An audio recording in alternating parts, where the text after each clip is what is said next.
Now, what was dear. that? It was, whoops, I said it again.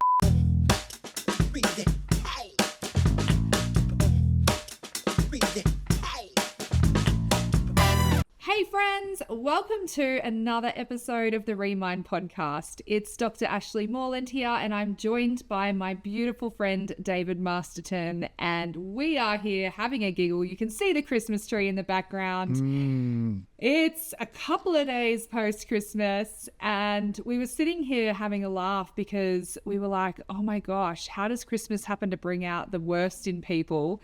And we were thinking, whoops, I said it again. Did you have intentions about how you want to show up, the person that you want to be, how you want to feel, but the pressure cooker that is this pot of Christmas time and this, what we call the silly season, where did you maybe quote unquote fail, or where did you slip? What's that gap? Where's your areas for growth? So hand it over to you, Dave. Yeah, well, you think about Christmas, right? And it's sort of like you've worked all year. The year's either been great to you, it's been terrible to you, or somewhere in between. Yeah. But most people don't come into this sort of season going, wow, I feel refreshed. I have so much capacity. Normally we come into it from the other end, which is like, oh my God, everything kind of finishes. The kids come off school if you've got kids.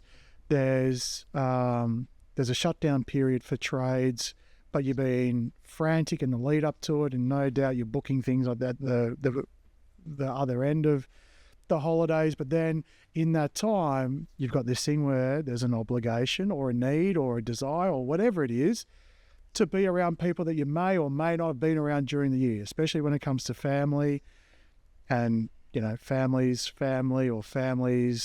partners, and all of these things. So it brings people together in this pressure cooker, literally, because you got to cook as well. You got to prepare, and then there's this thing about, and then you're around people that, you know, sometimes you want to spend time with during the year, and other times you kind of deal with during these events. Tolerate. And so what happens then? One judgy remark later. You've got, you know, like really like cold. People go cold, colder than the potato salad that you're going to eat. Yeah. You know, or tempers get as fiery or as, you know, as hot as insert some other hot cooking reference here. And then you come after and it's like, oh, there's what you said in the moment in this pressure cooker, and then there's what do I do now? Do we just sweep it under the carpet and wait until next year and then let the people talk and yabber in between? Or could I have been a little bit better? Could I have learnt from some of the remarks? What would the more healed version of me do? As opposed to the version which got offended and upset? Or is it just now the time to realise that a boundary, a healthy boundary, is put in place? So it's just it's a time that we celebrate, but it's a time that has a lot of pressure and expectation on people. Yeah. And so it's, what do we do? So what's some tips you got for us, Ash? It's so true, isn't it? This is something that we talk about pretty relentlessly in the Rise and Thrive program, which, by the way, is now evergreen, which is super exciting. So there's no live launch dates anymore. You can start as soon as you are ready, which is mega exciting for us. But something that comes up quite a lot, at your own pace, and you still get all that beautiful support around it. Something that we speak about a lot and that comes up is, especially when we are conscious. So if you are on our podcast and you're listening to this and you're a return listener, you are conscious, because if you weren't, you wouldn't be our audience. So something that comes up a lot for people who are on this healing journey, who are wanting to heal and evolve and grow and learn, is that there can be this real harshness, almost like they're disappointed in themselves if they slip up or if they behave in a way that's not in alignment or in integrity with the person they're striving to be. And I think part of this is, part of the hint is found in that word striving, because if we're striving for anything, then to me, that's still a performance mindset. Mm-hmm. And it's almost like I have to perform the right way to be good, to be worthy, to be, validated or whatever. And something that comes up for me in this is a really big undertone of grace. Really big undertone of grace. Because when we look back at who we were like 6 months ago, I know you and I have done this relatively recently where we kind of reflected on where we were at in our lives 6 years ago. There is a huge gain there. And when we focus, there's two concepts, right? We can be in our present moment, who we are right now, and look back into the past and reflect on our gain. How have we grown and evolved? But then we can be in our present self and look to the future, or look around to other fantasies that haven't happened for us yet, haven't manifested in our reality yet, and we see the gap. So the gap is the difference between who am I right now and who do I want to be, who do I aspire to be? And the gap is, well, this is the aspects that I haven't nailed yet. And so when we are in these pressure cooker situations, these pressure cooker moments like family dinner and Christmas, and there's alcohol and there's too much food and there's lots of judgments and opinions and expectations and obligations and all that kind of stuff, doesn't it just amplify the gap? It's an invitation for us to be able to try out some of our new skills. But the reality is those new skills, just like a toddler learning to walk, we haven't nailed it yet. And so the reason I come back to grace in this, and my big overarching message is be gracious towards yourself, have grace for others who have perhaps triggered you and led you to this moment of revelation. Because just because you haven't nailed it yet doesn't mean to say that you won't nail it. Yeah. And also, even if you screwed up, even if you reacted in a way that you're not proud of, even if you said it again, you did it again, know that you're guilty. You are just as worthy. You're just as worthy of love and grace and compassion and forgiveness as much as the version of you from 6 months ago or 6 years ago. They were just as worthy of that love and grace, and they were way bigger messes than we are now. So there's hope for all of us. God, yeah. And when I think about that, because I've been on both the receiving and the giving end of this, right? Where there's no capacity, short temper, sharp tongue, quick wit, dishing it out wasn't an issue.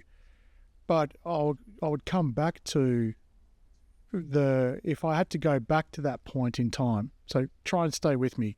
If I had to go back to that time and project forward to where I am now, I'd be saying to him, imagine a point in time where someone could say something so hurtful to me, right? Now, it would be hurtful either to my ego, or it could be hurtful to someone that I love and I need to stand up for, or it could be it could hurt me based on the fact that they're being unfair to something, or they're being whatever it is. Imagine them saying that and them doing it and me not feeling hurt by it. So I don't need to react. There's no need to react. Now, whether I decide to react, well, that's another thing. Because I think that's a really important thing. It's like, just because you heal doesn't mean that you let anything happen, anything go by. Any behavior that is toxic, you sort of go, oh, well, c'est la vie, turn the other cheek. It doesn't have to always be like that, because your intuition will still speak to you. And I may end up going off a little bit of a tangent, so you might need to bring me back. But one thing that I've been thinking about is, how do we know or discern the difference between a trigger within us, like a pain, a hurt, a trauma, a limiting belief that's being activated, versus your intuition going, and the thought dropped into my head. Imagine if your intuition worked on icks and oohs. So your intuition, you're going to go somewhere and do, and it gives you the ick. It's like oh, that's icky. Oh, that's icky, right? And if something resonates, you go, ooh. I love that. Right? And then imagine what happens when trauma or hurt's activated. It is, wow, fuck you. Ah! It's like, but then also excitement works on the opposite side of that. Like, this is amazing. And I thought, wow, imagine that. You've got this thing where you've got the big extreme sort of, we'll talk the mind and say the ego, or the projection of ourselves works in the extremes, where the intuition just works on this more subtle area. So imagine when you go, oops, I said it again. It's normally coming from a rah, what is coming up. So be curious when you're at these points, when you're feeling the rah-rahs. I don't know, maybe there's a quote or some branding, I think, that could be had from this, the icks and oohs and rahs. But what are your thoughts on that? I love that. I really love that. And it does show the Ra is that intensity of the ego. It really is so intense. Whereas I think you're right that soul level, that intuition is very subtle. But I mean, actually, I don't necessarily agree. It can punch you in the gut, but it can still feel like wow, that's so profound. And I find the ick, it doesn't mean it's necessarily entirely soft. Like, it can make you nauseated, right? Yeah. But it doesn't have that full raw intensity, which is sort of like explosion. Not the primal survival. It's not the intuition doesn't necessarily go as a explosion like a raw. It's like, I'm loving this analogy, by the way. Good job, David. Yeah. Well done. Well done, higher like self, ick, Dave. Like the ick just, and I remember watching TikToks where these girls are going to go, this is what gives me the ick. And I'm like, ooh. Imagine if that was your intuition, because you know it. You know it straight away. Ick. Ick. Like, oh. And so if someone's having a crack at you, but the ick gives you the time to and the space to go, do I need to respond yes or no? Where the rah generally means you're too late. You're coming with me. You've said it. Yeah. You've already said it. It's gone. Yeah. It's really interesting, isn't it? And so I think you're right. There's a couple of things that come up for me is there's obviously the conversation that we've had many, many, many times about the pause. So having that level of self-awareness around what is coming up in your own body, and then being able to process and interpret that, and then choose from a space of consciousness what you're going to do. But if you're watching this episode and you resonate with the title like, oh yeah, I said it again, or oops, I did it again, where you told yourself you wouldn't, maybe it's not even saying, maybe you ate 5 plates of dessert when you told yourself you wouldn't do that this year. You're not going to overeat, not going to feel like a beach whale all afternoon, but you did it again. Well, first of all, if it's already happened, we can't change it. We can't go back and change it and uneat the dessert or unsay the thing. But it's then about, well, how do we use this? If we weren't in shame or guilt, let's say if we were able to sit from the outside in that space of curiosity and go, I wonder why. Like, what was the part of me that felt so activated they had to say that, or had to defend myself like that, or had to eat the dessert? And I think this is a beautiful gift that has been coming up for me, because I'm currently doing 75 hard, and everyone said, when do people normally do 75 hard? People do 75 hard First of after Jan. Christmas First and of after Jan. New Year's, because, and why? Like, what's the main reason? People know they have come into agreement and reached a level of acceptance and tolerance for consuming things that are not supportive of their health, for letting go of behaviors that actually support their health, like exercise, like drinking enough water, not drinking alcohol, like all of these things that are just fundamentally life-giving. But because of a date on a calendar, or because of some certain social circumstances, we decide to abandon our health and abandon what's good for our sense of self, and choose these other paths. Well, that's the main reason why I chose to do 75 hard over Christmas and New Year's, because I wanted to invite those parts of myself to the surface, to actually get curious and go, oh, this is so interesting. You didn't want to drink the other 364 days of this year, so what's coming up right now? Why do you want to drink today? Whereas if I said, no, I'll start on New Year's, then I would have just drunk, and I would have missed the complete opportunity to get curious and sit with that part of myself.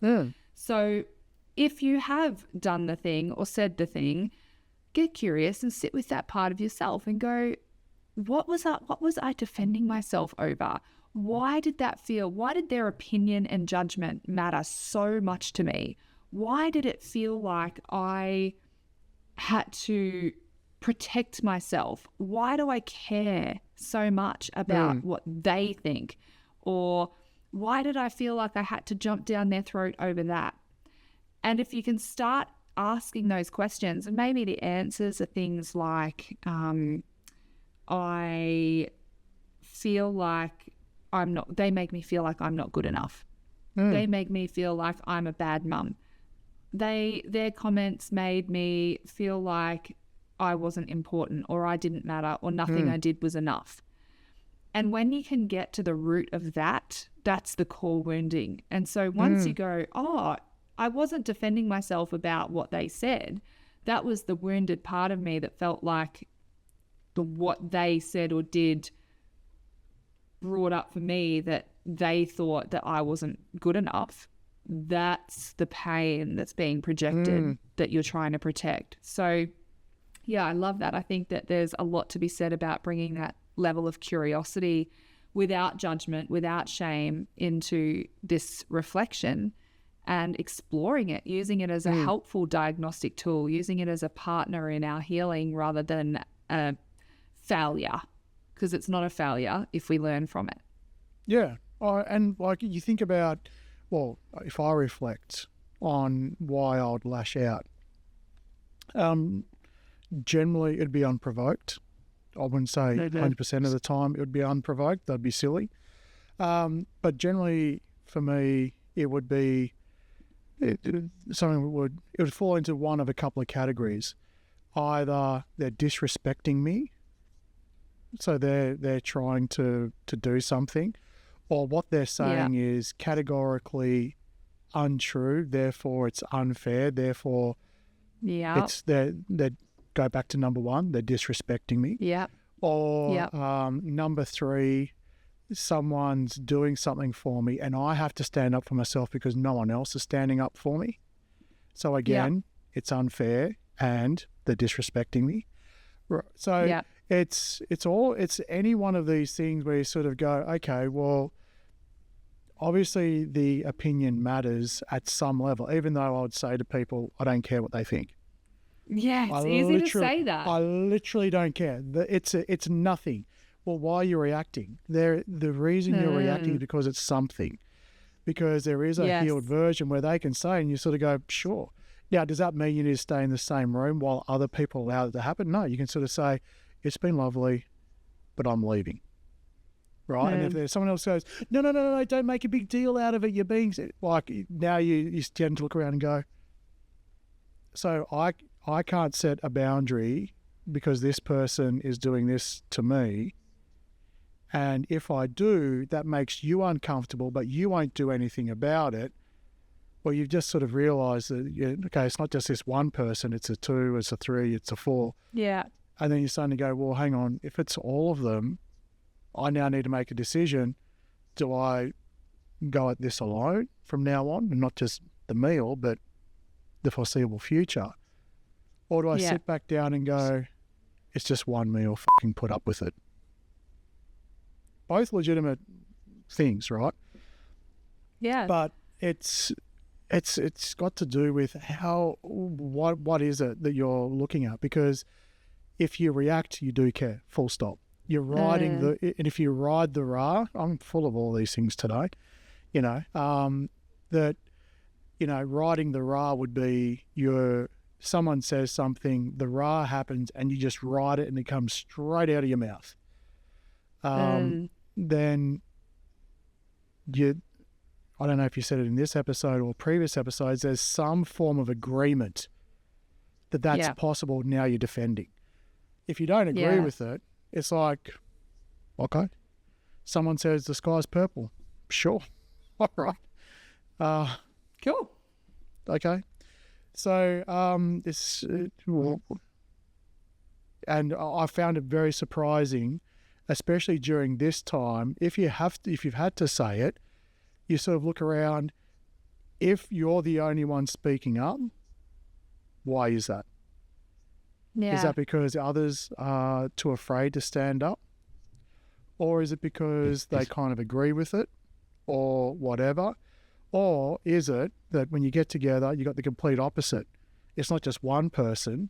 It's one person sets off a chain reaction of people, and you're all at each other, and everyone's on tenterhooks, and everyone's getting all flustered and all of that. Look at this.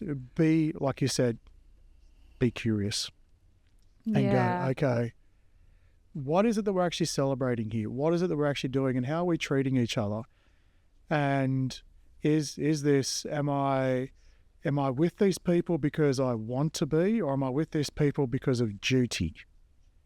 And if it's because you're of going to say duty, because of Jesus. It's going to be like, well, it's Christmas, so kind of. Duty. Duty. Duty. Because people come together with Christmas of all different reasons. Yeah, I mean, a massive one is Jesus. The other one is Saint Nicholas, or all these other things. But it's like, if it wasn't for this celebration or this tradition or this duty, would I be with this people? Would I be doing this thing? Or am I worried that they're going to judge me and go, well, you're disappointing the family, or you're being too sensitive, or you're being overreactive, or it's just like you because you have to control everything and you have to whatever it is, right? Yeah. But if you sit back and go, oh, okay, am I riding the Ra, or am I following my X and O's? But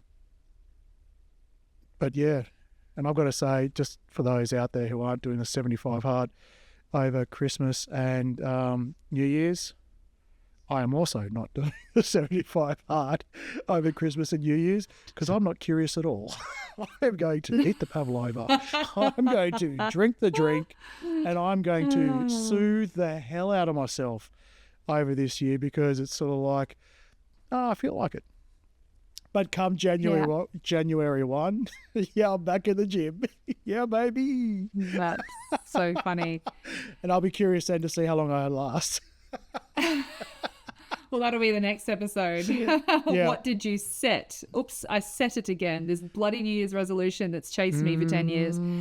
That's it. But something that was really burning on me was, you mentioned something about like showing up to the dinner and or leaving the dinner. And something that I feel is really misunderstood, and again, this comes up in Rise and Thrive quite a lot, is people think that it's about the outcome. Like, oh, my win is that I didn't do this thing because I felt obligated to do it and I didn't do it. Gotcha. It's actually not necessarily a positive thing to go to the family dinner or to not go to the family dinner, or to block the person or not block the person, or to... I look at this and go, okay, so there's a level of awareness that there's dysfunction in the family, and it might seem like a positive decision to not go to the family dinner. However, if you're sitting at home, not at the family dinner, and you're feeling inside of you resentment and hurt and rejection and frustration and burden, then sorry, but the healing is not there yet. You've made a decision and pretended that that decision was the boundary, but that boundary is not coming from a place of evolution. So the processing, so how do you know, like, what's the evidence? Well, I can recognize the dysfunction, choose to not go to family dinner, and be in such a state of peace in my own body that I'm present in the moment that I chose instead of the family dinner, instead of still being at the family dinner, except from my own lounge room at home, sitting in that sense of frustration. Likewise, staying at the family dinner despite being aware of dysfunction isn't losing necessarily. If you're sitting at the family dinner and while you're sitting there, you're going, oh, these people suck and this is crap and I can't wait to leave and I feel so resentful and, oh my gosh, obligation and trapped and all this sort of stuff, well, then you're not free. You're there because of that wounding.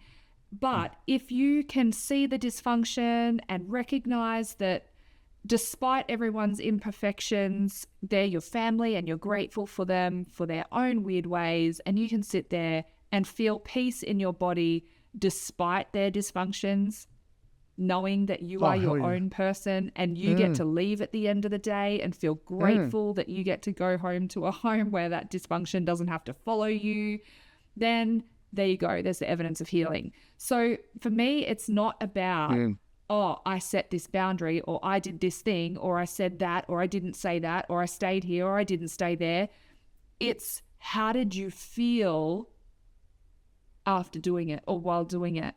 And I think that for me is a really, really, really big, a big thing to differentiate, because people, again, I often find that people are judging themselves based on criteria that don't really matter.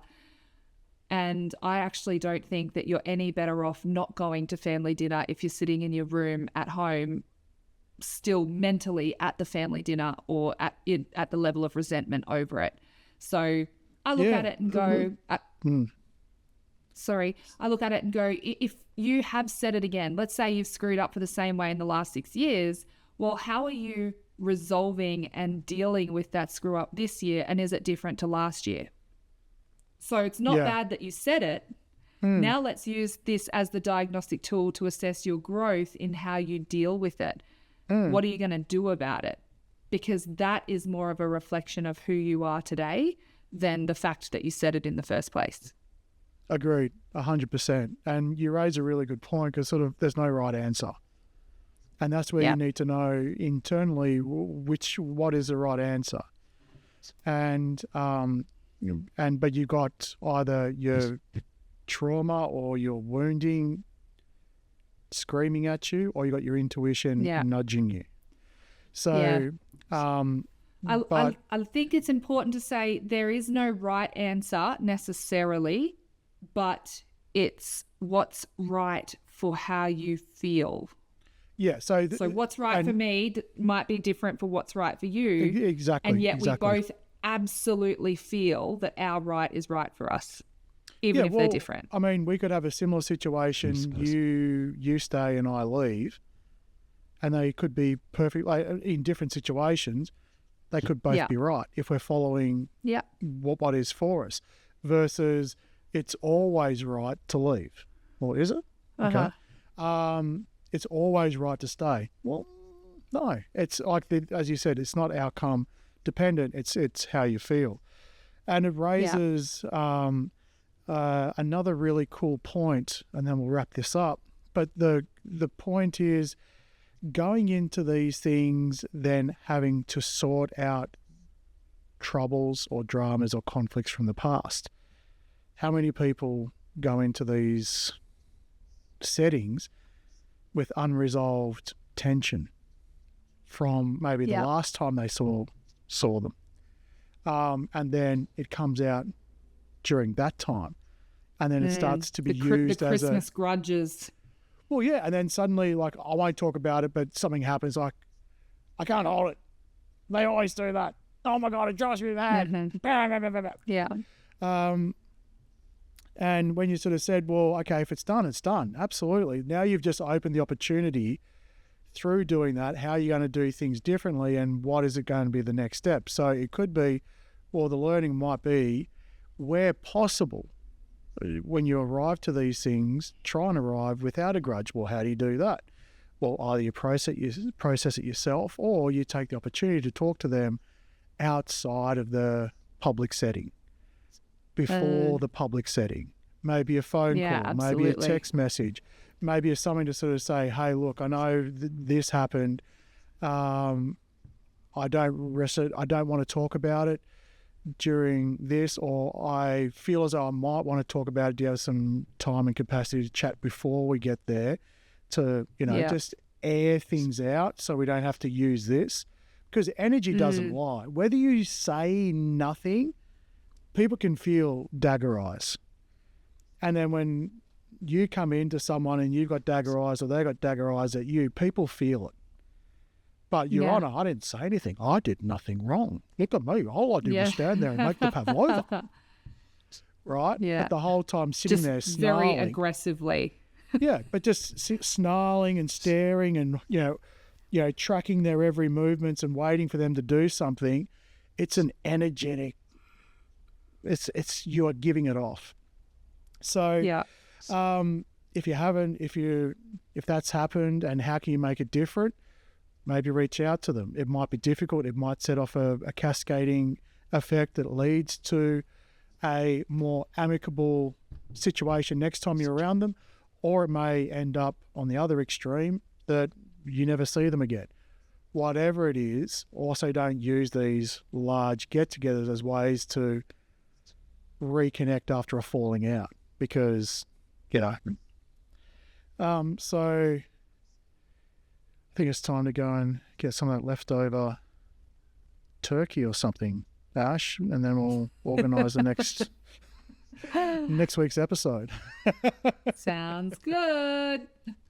All right, friends. We hope that this has blessed you and it's been helpful, and we would love to have you tune in for part 2, which is Oops, I Set It Again. All about your New Year's resolutions that you would really love to succeed at, but don't maybe have the best track record. Yeah, See you sounds then. great. Thank you. Bye-bye.